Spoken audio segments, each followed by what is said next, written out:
Don't come for the holiday party, my mom said softly, her eyes darting away like even she couldn't face the weight of her own words. We'll act like we don't know you, my sister added with a smirk, her arm looped tight through her boyfriend's as if mocking me was her party trick. Silence wrapped around me, heavy and sour. I didn't argue. I didn't plead. I didn't remind them that every holiday for the last 10 years had been held together by my cooking, my cleaning, my endless swallowing of insults. I just stood there in the kitchen, the hum of the fridge louder than my pulse. Hi everyone. My name is Elena, I'm 27. And if you think this is the kind of story where I collapse in tears, think again. Because what do you do when the people who raised you erase you like an old stain? What grows in the silence where love was supposed to be? That night, I lay awake staring at the ceiling, tracing every crack like it was a map to freedom. My sister's laugh echoed in my head, sharper than glass. My mom's whisper replayed, soft but fatal. They thought I would disappear quietly.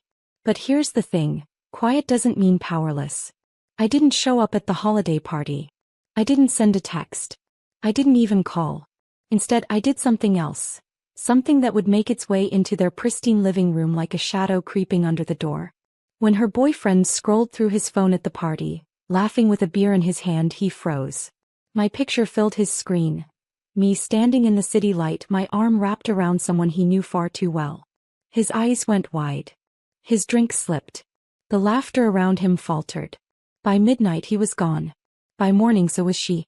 The phone call started 5 days later. Sharp, desperate, unrelenting. My mom's voice cracked through the line. Elena, what did you do?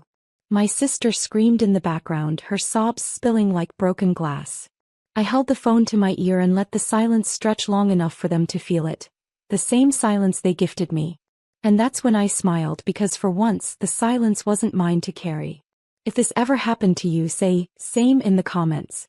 The phone pressed hot against my cheek, their voices overlapping, tangled in panic. What did you do, Elena?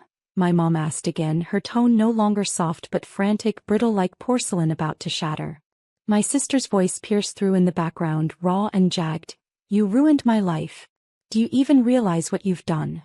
I leaned back in my chair, letting the sound of their unraveling wash over me. 4 years I'd been their emotional punching bag, their designated scapegoat. And now for the first time they were choking on the taste of their own cruelty. Calmly I whispered into the phone, you said you'd act like you don't know me. So, stay consistent.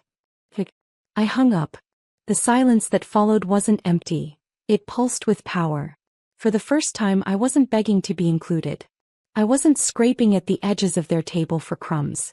I had stepped out of their shadow, and in doing so I had cast one over them.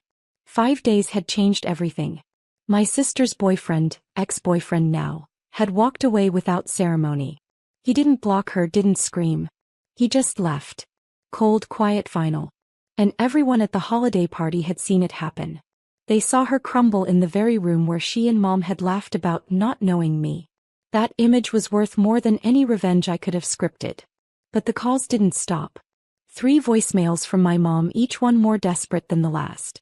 2 texts from my aunt accusing me of going too far. A blocked number that I knew was my sister. I didn't respond. Instead, I walked to my window and watched the city move beneath me, cars streaking like veins of light, strangers carrying lives I'd never touch. For the first time I wondered, was this freedom?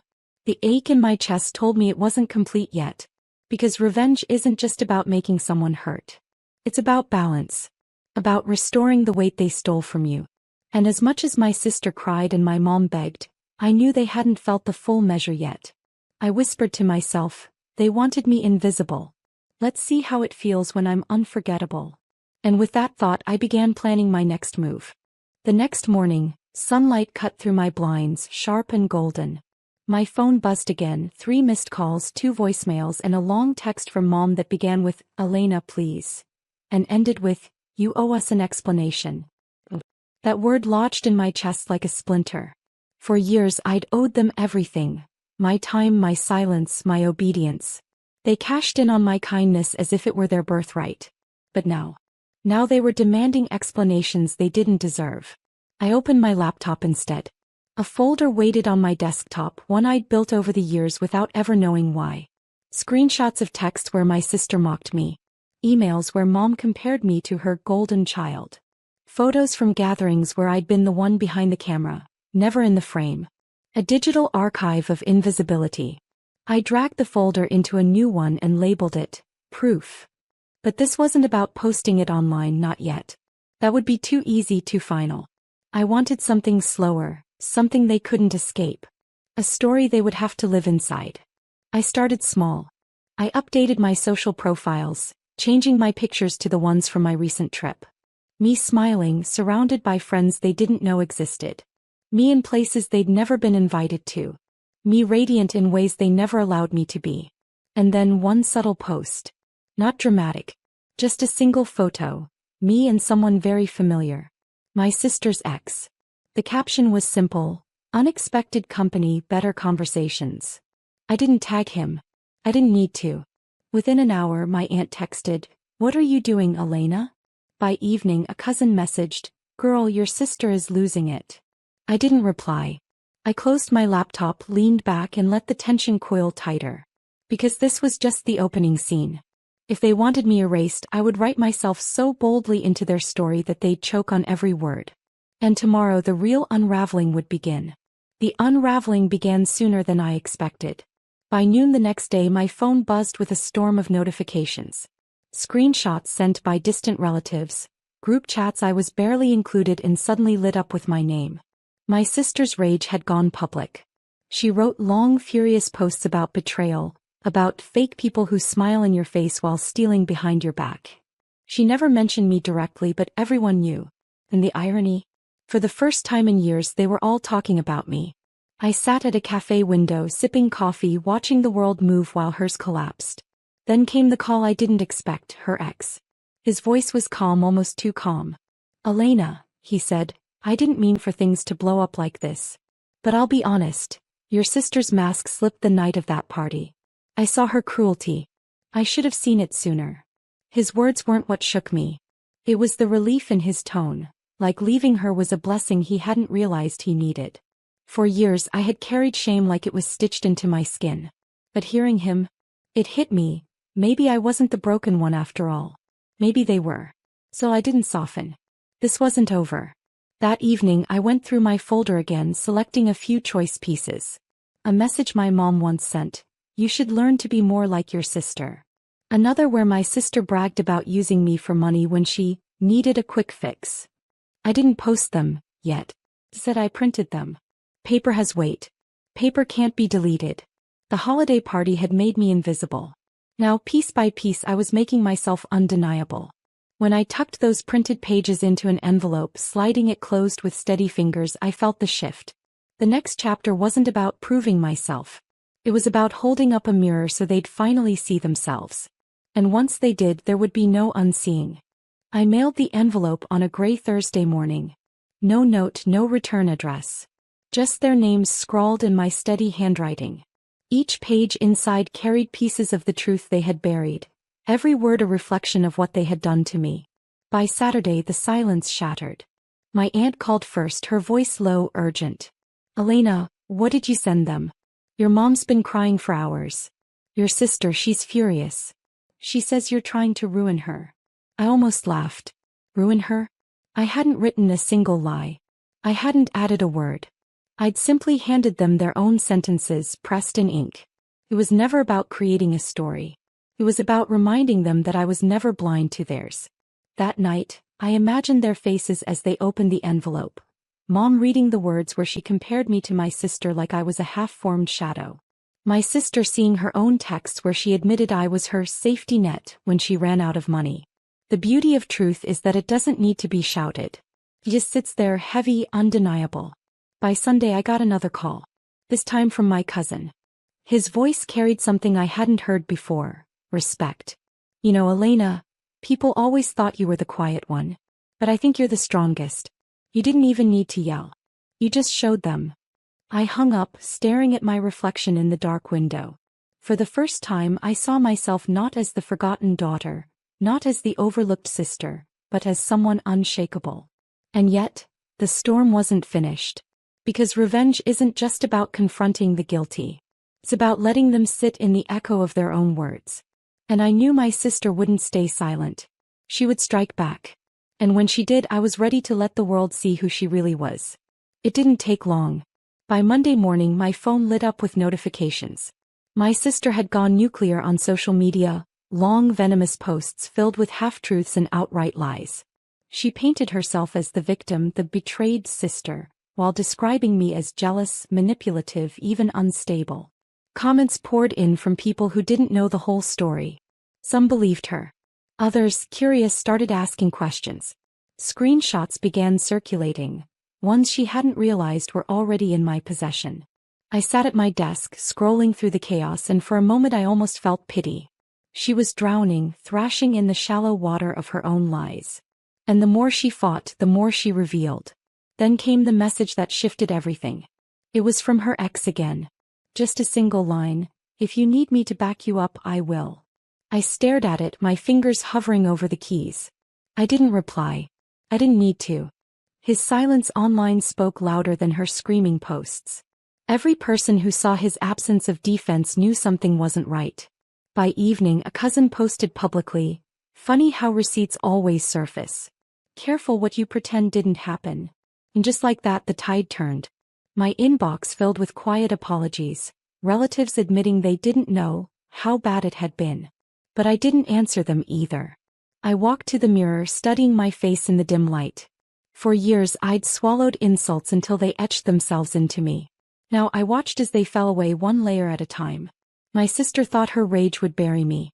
Instead, it uncovered her. And yet I wasn't done.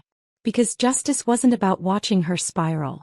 It was about making sure she couldn't twist the story back again. The proof I had left untouched was still waiting. And when I released it, she would finally understand what it felt like to be erased. Only this time, the silence wouldn't save her. The folder of untouched proof sat on my desk like a loaded weapon. I had held it back for months, maybe years, waiting for the right moment. My sister's rage had given me that moment on a silver platter. I chose 3 pieces. That's all it would take. The first was a voice note, her own voice, laughing as she bragged to a friend about how easy it is to guilt Elena into paying for things. The second was a bank transfer screenshot where she had begged for emergency money, while posting vacation selfies the same day. And the third was the cruelest. A private message to mom mocking me for still being single at almost 30, calling me a burden she wished would just disappear. I uploaded them carefully. No captions, no commentary. Just evidence timed like steady blows. Within minutes, the ripples started. Comments shifted. People who had defended her earlier went silent. A few even deleted their post. Relatives messaged me privately, "We had no idea. We're sorry." By nightfall, my sister's account went dark. She deleted everything. Her perfect image cracked wide open, and there was no glue that could put it back together. Mom tried to call again, her voice hoarse, pleading. "Elena, this has gone far enough. She's your sister. Please, stop." But I didn't feel like stopping. Not out of vengeance, but out of clarity. They needed to understand. Every cruel word, every dismissal, every mocking smile had led here. This wasn't destruction. This was revelation. I didn't answer her call. I simply posted one final line, plain and sharp. "You told me to be invisible. But now you'll never forget me." And then I closed my laptop, the city outside buzzing with its indifferent hum.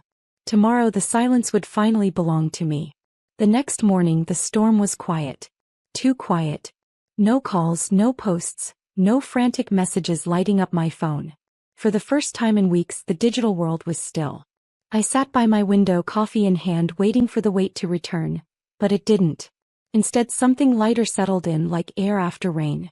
By noon, an email arrived. From my aunt. Short, clipped, "Your sister's moving out. She says she can't face anyone here. Your mom is devastated. She wants to talk, but maybe give it time." I read it twice. Moving out. The golden child who once paraded her perfection at every gathering was now hiding from the same family that had crowned her. And my mother, who had whispered for me not to come, was left clutching the silence she had given me first. That evening I walked past the old family house. Through the glowing windows I saw the table, half-set chairs pushed unevenly. For years I had stood in that kitchen, filling plates, filling silence. Now the chairs were empty. The laughter gone. A wave of memory threatened me, but I didn't step inside. I didn't knock. I simply stood there letting the truth sink in. I didn't need their table anymore. My phone buzzed once. A text from Mom. Just 6 words. I see you now. I'm sorry. I didn't reply. Forgiveness wasn't mine to hand out like candy at a holiday party. Forgiveness, if it ever came, would take time. But justice? Justice was already here. Because revenge isn't fire and fury. It's the quiet shift of power. It's watching the people who erased you finally face the outline you left behind. It's knowing that for once they can't rewrite the story. I turned away from the house, the night air cool against my skin. My reflection followed me in the dark glass of parked cars. Steady, certain, unshaken. For the first time in my life, I wasn't the forgotten one. I was unforgettable. And that was enough.